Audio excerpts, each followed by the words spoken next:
অতীতে রাশিয়ায় শীতকাল এবং ঠান্ডা ছিল না। কালুগা অঞ্চলে প্রভুর রূপান্তরে গির্জা।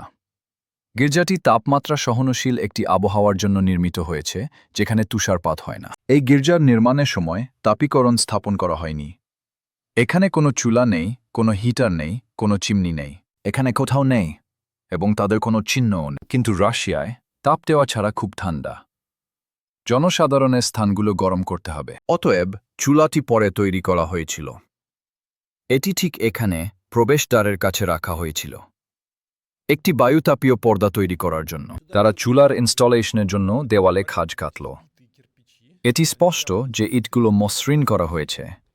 এটি নির্মাণের মেশনারি নয়। দেওয়ালে অনেক প্লাস্টার বাকি আছে। প্লাস্টার একটি কাজের চুলায় থাকতে পারে না, এটি পুড়ে যাবে। দেওয়ালে ধোঁয়া নিষ্কাশনের জন্য একটি চ্যানেল তৈরি করা হয়েছিল। ভেদ করা চ্যানেলটি একটি পাইপ তৈরি করতে ভিতর থেকে সিল করা হয়েছিল। চিমনির দিকে একটু কাছ থেকে তাকাই। এটি স্পষ্টভাবে দৃশ্যমান যে চিমনির ভিতরের ইটগুলি ভাঙা এবং খোঁচা।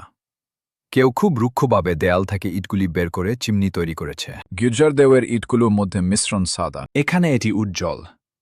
চিমনির পরে তৈরি করা দেওয়ালের ইটগুলি একটি ভিন্ন মাটির সাথে বাঁধা। এর রং বাদামি। চিমনির এই ছোট দেওয়ালটি পরে তৈরি করা হয়েছিল। রুশ স্থপতি গির্জা নির্মাণের সময় গরম করার জন্য চুলা কেন তৈরি করেননি? তিনি কি ঠান্ডার রুশ শীতগুলো ভুলে গিয়েছিলেন? চলুন এই গির্জার আরেকটি উপাদানের দিকে নজর দিই। মন্দির প্রাঙ্গণে পাশের দরজা। দরজাগুলি লোহার তৈরি। মেটাল তাপ ভালোভাবে ধারণ করে না। ভবনটি মেটাল দরজার মাধ্যমে অনেক তাপ হারায়। এখানে আমরা দ্বিতীয় অতিরিক্ত দরজা স্থাপনার চিহ্নগুলি দেখতে পাচ্ছি। মন্দিরটি নির্মিত হওয়ার পর অভ্যন্তরীণ দেওয়ালগুলো প্লাস্টার করা এবং রং করা হয়েছিল।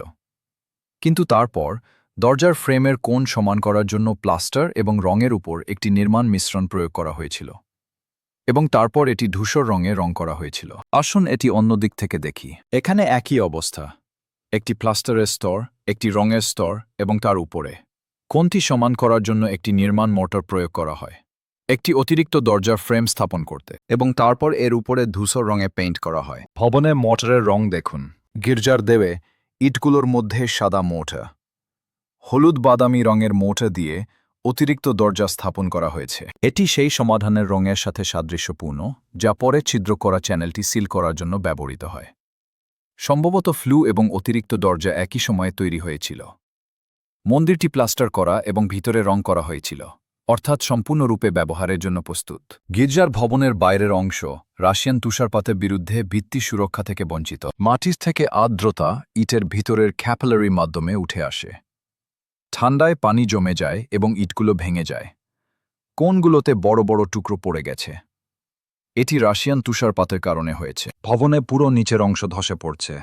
এখানে একই অবস্থা। ইটগুলো ভেঙে পড়ে দেয়াল থেকে পড়ে গেল। এভাবে রাশিয়ান তুষারপাত সেই ভবনগুলোকে ধ্বংস করে দেয় যাদের ভিত্তির জন্য শীতকালীন সুরক্ষা নেই, এবং এই গির্জায় সুরক্ষা অনুপস্থিত। কারণ এই গির্জাটি তাপমাত্রা উষ্ণ অঞ্চলের জন্য ডিজাইন করা হয়েছে, যেখানে তুষারপাত নেই। সাইনবোর্ডে লেখা আছে যে গির্জাটি 1791 সালে নির্মিত হয়েছিল। 18 শতকের শেষের দিকে। যদি তারিখটি সঠিক হয়, তবে 200 বছর আগে রাশিয়ায় শীতকাল এবং তুষারপাত ছিল না। এটি এমন একটি বিষয় যা সরকারি ইতিহাস আলোচনা করতে চায় না। আমার চ্যানেলে আপনি মানবতার প্রকৃত অতীত সম্পর্কে অনেক কিছু শিখবেন।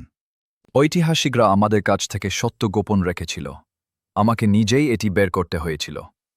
আমি এমন কিছু পেয়েছি যা আপনি কল্পনাও করতে পারবেন না।